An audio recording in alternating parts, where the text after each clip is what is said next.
বন্ধুগণ, আপনারা যে সওগাত আজ হাতে তুলে দিলেন, আমি তা মাথায় তুলে নিলুম। আমার সকল তন মন প্রাণ আজ বীণার মতো বেজে উঠেছে। তাতে শুধু একটি মাত্র সুর ধ্বনিত হয়ে উঠেছে, আমি ধন্য হলুম, আমি ধন্য হলুম। আমায় অভিনন্দিত আপনারা সেই দিনই করেছেন যেদিন আমার লেখা আপনাদের ভালো লেগেছে। বিংশ শতাব্দীর অসম্ভবের সম্ভাবনার যুগে আমি জন্মগ্রহণ করেছি। এরই অভিযান সেনাদলের তুর্যবাদকের একজন আমি। এই হুক আমার সবচেয়ে বড় পরিচয়। আমি এই দেশে, এই সমাজে জন্মেছি বলেই শুধু এই দেশেরই, এই সমাজেরই নই, আমি সকল দেশের সকল মানুষের। কবি চায় না দান, কবি চায় অঞ্জলি, কবি চায় প্রীতি। কবিতা আর দেবতা সুন্দরের প্রকাশ। সুন্দরকে স্বীকার করতে হয়, যা সুন্দর তাই দিই। সুন্দরের ধ্যান, তার স্তবগানে আমার ধর্ম। তবু বলছি, আমি শুধু সুন্দরের হাতের বীণা, পায়ে পদ্মফুলি দেখিনি, তার চোখে চোখ ভরা জলও দেখেছি। শ্মশানের পথে, গোরস্থানের পথে তাকে খোদা দীর্ণ মূর্তিতে ব্যথিত পায়ে চলে যেতে দেখেছি। যুদ্ধভূমিতে তাকে দেখেছি, কারাগারের অন্ধকূপে তাকে দেখেছি, ফাঁসির মঞ্চে তাকে দেখেছি। আমার বিদ্রোহী বলে খামকা লোকের মনে ভয় ধরিয়ে দিয়েছেন কেউ কেউ। এই নিরীহ জাতটাকে আছড়ে কামড়ে তেড়ে নিয়ে বেড়াবার ইচ্ছা আমার কোনো দিনই নেই। আমি বিদ্রোহ করেছি, বিদ্রোহের গান গেয়েছি, অন্যায়ের বিরুদ্ধে, অত্যাচারের বিরুদ্ধে, যা মিথ্যা, কলুষিত, পুরাতন, পচা, সেই মিথ্যা সনাতনের বিরুদ্ধে। ধর্মের নামে ভণ্ডামি, সেই ধর্মের নামে ভণ্ডামি ও কুসংস্কারের বিরুদ্ধে। কেউ বলেন আমায়, আমার বাণী জবন, কেউ বলেন কাফের। আমি বলি, ও দুটোর কোনোটাই নই আমি। আমি কেবল মাত্র হিন্দু মুসলমানকে এক জায়গায় ধরে এনে হ্যান্ডশেক করাবার চেষ্টা করেছি, গালাগালিকে গলাগলিতে পরিণত করার চেষ্টা করেছি। সে হাতে হাত মেলানো যদি হাতাহাতির চেয়ে অশুভন হয়ে থাকে, তাহলে ওরা আপনি আলাদা হয়ে যাবে। আমার গাঁট ছড়ার বাঁধন কাটতে তাদের কোনো বেগ পেতে হবে না। কেননা একজনের হাতে আছে লাঠি, আর আরেকজনের আস্তিনে আছে ছুরি। হিন্দু মুসলমানে দিনরাত হানাহানি, জাতিতে জাতিতে বিদ্বেষ, যুদ্ধ বিগ্রহ, মানুষের জীবনে একদিকে কঠোর দারিদ্র্য, ঋণ, অভাব, অন্যদিকে লোভী যক্ষের অসুরের ব্যাংকে কোটি কোটি টাকা পাষাণ স্তূপের মতো জমা হয়ে আছে। এই অসাম্য ভেদ জ্ঞানকে দূর করতেই আমি এসেছিলাম। আমার কাব্যে, সঙ্গীতে, কর্মজীবনে অভেদ সুন্দর সাম্যকে প্রতিষ্ঠিত করেছিলাম। আমি যশ চাই না, খ্যাতি চাই না, প্রতিষ্ঠা চাই না, নেতৃত্ব চাই না। জীবন আমার যতই দুঃখময় হোক, আনন্দের গান, বেদনার গান আমি গেয়েই যাব। দিয়ে যাব নিজেকে নিঃশেষ করে, সকলের মাঝে বিলিয়ে, সকলের বাঁচার মাঝে আমি থাকব বেঁচে। এই আমার ব্রত, এই আমার সাধনা, এই আমার তপস্যা। রবীন্দ্রনাথ প্রায় আমায় বলতেন, দেখ উন্মাদ, তোর জীবনে শেলির মতো, কিটসের মতো খুব বড় একটা ট্র্যাজেডি আছে, তুই প্রস্তুত হ। জীবনের সেই ট্র্যাজেডি দেখবার জন্য আমি কতদিন অকারণে অন্যের জীবনকে অশ্রুর পরাশয় আচ্ছন্ন করে দিয়েছি। কিন্তু আমার জীবন রয়ে গেল বিশুষ্ক মরুভূমির মতো, তপ্ত মেঘের ঊর্ধ্বে শূন্যের মতো, কেবল হাসি, কেবল গান, কেবল বিদ্রোহ। আমার বেশ মনে পড়ছে একদিন আমার জীবনের মহা অনুভূতির কথা। আমার ছেলে মারা গেছে। আমার মন তীব্র পুত্রশোকে যখন ভেঙে পড়ছে, ঠিক সেই দিনই, সেই সময়ে আমার বাড়িতে হাসনা হেনা ফুল ফুটেছে। আমি প্রাণ ভরে সেই হাসনা হেনার গন্ধ উপভোগ করেছিলাম। আমার কাব্য, আমার গান, আমার জীবনের অভিজ্ঞতার মধ্য হতে জন্ম নিয়েছে। যদি কোনোদিন আপনাদের প্রেমের প্রবল টানে আমাকে আবার একাকিত্বের পরম শূন্য থেকে অসময়ে নামতে হয়, তাহলে সেদিন আমায় মনে করবেন না আমি সেই নজরুল। সে নজরুল অনেক আগে মৃত্যুর খিড়কি দুয়ার দিয়ে পালিয়ে গেছে। মনে করবেন পুণ্যত্বের তৃষ্ণা নিয়ে যে একটি অশান্ত তরুণ এ ধরায় এসেছিল, অপূর্ণতার বেদনায় তার বিগত আত্মা যেন স্বপ্নে আপনাদের মাঝে কেঁদে গেল। যদি বাঁশি আর না বাজে। আমি কবি বলে বলছি নে, আমি আপনাদের ভালোবাসা প্রেম পেয়েছিলাম, সেই অধিকারেই বলছি। আমায় আপনারা ক্ষমা করবেন, আমায় ভুলে যাবেন। বিশ্বাস করুন, আমি কবি হতে আসিনি, আমি নেতা হতে আসিনি। আমি প্রেম পেতে এসেছিলাম, প্রেম দিতে এসেছিলাম। সে প্রেম পেলাম না বলে আমি এই প্রেমহীন নিরস পৃথিবী থেকে নীরব অভিমানে চিরদিনের জন্য বিদায় নিলাম। যেদিন আমি চলে যাব, সেদিন হয়তোবা বড় বড় সভা হবে, কত প্রশংসা, কত কবিতা বেরোবে।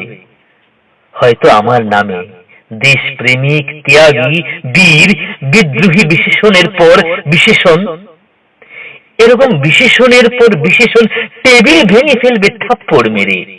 বক্তার পর বক্তা সেই অসুন্দরের শ্রদ্ধা নিবেদনের শ্রাদ্ধ দিনে, বন্ধু তুমি যেও না। যদি পারো চুপটি করে বসে আমার অলিখিত জীবনের কোনো একটি কথা স্মরণ করো। তোমার ঘরের আঙ্গিনায় বা আশেপাশে যদি একটা ঝরা পায়ে পেশা ফুল পাও, সেটিকে বুকে চেপে বলো, বন্ধু আমি তোমায় পেয়েছি। তোমাদের পানে চাহিয়া বন্ধু আর আমি জাগিব না। কোলাহল করি সারা দিনমান, কারো ধ্যান ভাঙিব না। নিশ্চল নিশ্চুপ আপনার মনে পড়িব একাকী, গন্ধ বিধুর ধূপ। বন্ধুগণ, যদি বাঁশি আর না বাজে। আমি কবি বলে বলছি নে, আমি আপনাদের প্রেম ভালোবাসা পেয়েছিলাম, সেই অধিকারেই বলছি। যদি বাঁশি আর না বাজে।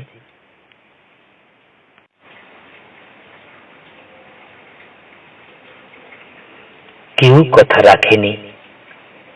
33 বছর কাটলো, কেউ কথা রাখেনি। ছেলেবেলায় এক বুষ্টমি তার আগমনী গান হঠাৎ থামিয়ে বলেছিল, শুক্লা দ্বাদশীর দিন অন্তরাটুকু শুনিয়ে যাবে। তারপর কত চন্দ্রভোগ অমাবস্যা চলে গেল, কিন্তু সেই বুষ্টমি আর এলো না। 25 বছর প্রতীক্ষায় আছি।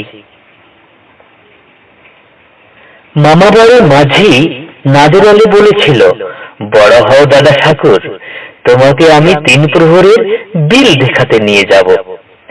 সেখানে পদ্ম ফুলের মাথায় সাপ আর ভ্রমর খেলা করে। নাদের আলী, আমি আর কত বড় হব? আমার মাথা এই ঘরের ছাদ ফুঁড়ে আকাশ স্পর্শ করলে তারপর তুমি আমায় 3 প্রহরের বিল দেখাবে? একটাও রয়্যাল গুলি কিনতে পারিনি কখনো। লাঠি লজেন্স দেখিয়ে দেখিয়ে চুষেছে লস্কর বাড়ির ছেলেরা। ভিখারির মতন চৌধুরীদের গেঁটে দাঁড়িয়ে দেখেছি ভিতরের রাস উৎসব। অবিরল রঙের ধারার মতো মধ্যে সুবর্ণ কঙ্কন পরা ফর্সা রমণীরা কত রকম আমোদে হেসেছে, আমার দিকে তারা ফিরেও চায়নি। বাবা আমার কাঁধ ছুঁয়ে বলেছিলেন, দেখিস একদিন আমরাও। বাবা এখন অন্ধ, আমাদের দেখা হয়নি কিছুই। সেই রয়্যালগুলি, সেই লাঠি লজেন্স, সেই রাহাস উৎসব আমায় কেউ ফিরিয়ে দেবে না। বুকের মধ্যে সুগন্ধি রুমাল রেখে বরুণা বলেছিল, যেদিন আমায় সত্যিকারের ভালোবাসবে সেদিন আমার বুকেও এরকম আতরের গন্ধ হবে। ভালোবাসার জন্য আমি হাতের মুঠোয় প্রাণ নিয়েছি, দুরন্ত ষাঁড়ের চোখে বেঁধেছি লাল কাপড়, বিশ্ব সংসার তন্ন তন্ন করে খুঁজে এনেছি 108টা নীল পদ্ম। তবু কথা রাখেনি বরুণা। এখন তার বুকে শুধুই মাংসের গন্ধ। এখনো সে যে কোনো নারী, কেউ কথা রাখেনি। 33 বছর কাটলো, কেউ কথা রাখে না। চল তাড়াতাড়ি কর, আর দেরি নয়, বেরিয়ে পড় এখনই। ভোর রাতের স্বপ্ন ভরা আদুরে ঘুমটুকু নিয়ে আর পাশ ফিরতে হবে না। উঠে পড় গা ঝাড়া দিয়ে, সমস্যা নেই। এমন সুযোগ আর আসবে না কোনোদিন। বাছ বাছাই না করে হাতের কাছে যা পাস তাই দিয়ে পোটলা পুটলি বেঁধে নে হুট করে। বেরিয়ে পড়, দেরি হলেই পস্তাতে হবে। বেরিয়ে পড়। ভূষণ পাল গোটা পরিবারটাকে ঝড়ের মতো নাড়া দিল। কত দূর দিগন্তের পথ, এখান থেকে নৌকা করে স্টিমার ঘাট, সেখান থেকে রেল স্টেশন। কি মজা! আজ প্রথম ট্রেনে চাপবি, ট্রেনে করে চেকপোস্ট, সেখান থেকে পায়ে হেঁটে ছোট্ট ছেলেটা ঘুমমুচে চোখে জিজ্ঞেস করলে, সেখান থেকে কোথায় বাবা? কোথায় আবার? আমাদের নিজের দেশে। ছায়া ঠেকা ডোবার ধারে হিজুল গাছ ঘুম ভাঙা পাখির চেনা গলায় কিচির মিচির করে উঠল। জানালা দিয়ে বাইরে একবার তাকালো সেই ছোট্ট ছেলে, দেখলো তার কাঁটা ঘড়িটা এখনো গাছের মগডালে লটকে আছে। হাওয়ায় ঠোক্কর খাচ্ছে, তবুও কিছুতেই ছেড়ে পড়ছে না। ঘাটের শান চটে গিয়ে যেখানে শ্যাওলা জমেছে, সেও করুণ চোখে চেয়ে জিজ্ঞেস করছে, কোথায় যাবে? বলছে, যাবে কোথায়? হেজুল গাছের ফুল টুপ টুপ করে এখনো পড়ছে জলের উপর। ওরাও বলছে, যাবে কোথায়? তারপর একটু দূরেই মাঠ, মাঠে কালো মেঘের মতো ধান হয়েছে, লক্ষ্মী বিলাস ধান। সোনা রং ধরবে বলে তারও এক প্রশ্ন, যাবে কোথায়? আরো জলে আরো দূরে ছলছলাত কাদুই নদীর ঢেউ, তার উপরে চলেছে ভেসে পাল তোলা ডিঙি। ময়ূর পঙ্খী বলছে, আমাদের ফেলে যাবে কোথায়? কোথায় যাবে? আমরা কি তোমার গত জন্মের বন্ধু নই? আমরা কি তোমার গত জন্মের বন্ধু? এ জন্মের কেউ নই, স্বজন নই? তাড়াতাড়ি কর। ঝিকিমিকি রোদ উঠে পড়লো যে। আঙিনায় গোবর ছড়া দিতে হবে না, লিখতে হবে না পিঠে পুড়ে, গরু ধুইতে হবে না, খেতে দিতে হবে না, মাঠে গিয়ে বেঁধে রাখতে হবে না। দরজা খুলে দাও, যেখানে খুশি চলে যাক, আমাদের মতো। আমাদের মতো? হ্যাঁ, কিন্তু আমরা যাচ্ছি কোথায় তা তো জানি না। যেখানে যাচ্ছি সেখানে আছে কি? সব আছে, অনেক আছে, অঢেল আছে। কত আশা, কত বাসা, কত হাসি, কত গান, কত জন, কত জায়গা, কত জেলা, কত জমক। সেখানকার নদী কি এমনই মধুমতি? মাটি কি এমনই মমতা মাখানো? ধান কি এমনই বৈকুণ্ঠ বিলাস? সোনার মতো ধান আর রূপার মতো চাল? বাতাস কি এমনি হিজুল ফুলের গন্ধে ভরা, বুনো বুনো মৃদু মৃদু?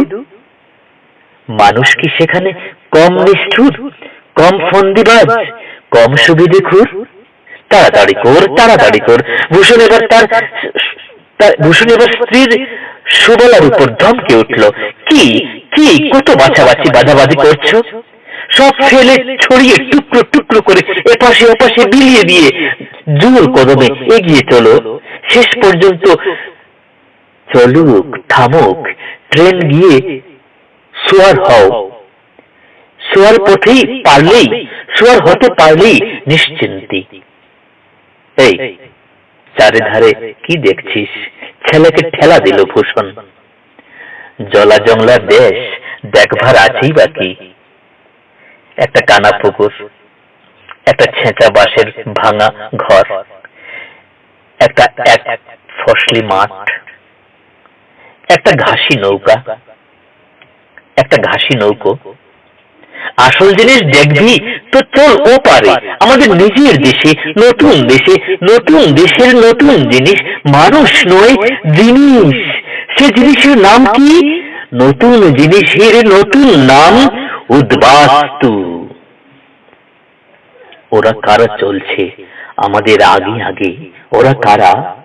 হ্যাঁ, ওরাও উদ্বাস্তু। কত ওরা জেল খেটেছে, তকলি কেটেছে, হত্যে দিয়েছে সত্যের দুয়ারে।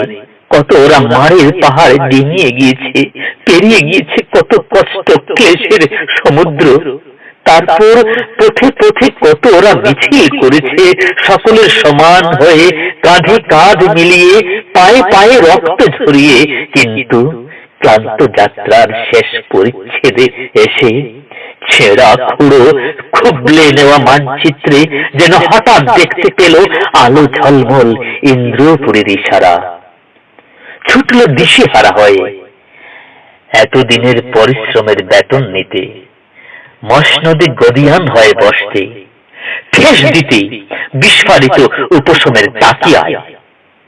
পথের কুশকণ্ঠককে যারা একদিন গ্রাহ্যের মধ্যে আরেনি, আজও দেখছে সে পথে লাল শালু পাতা হয়েছে কিনা, ড্রয়িং রুমে পা রাখবার জন্য আছে কিনা বিঘতপুর ভেলভেটের কার্পেট।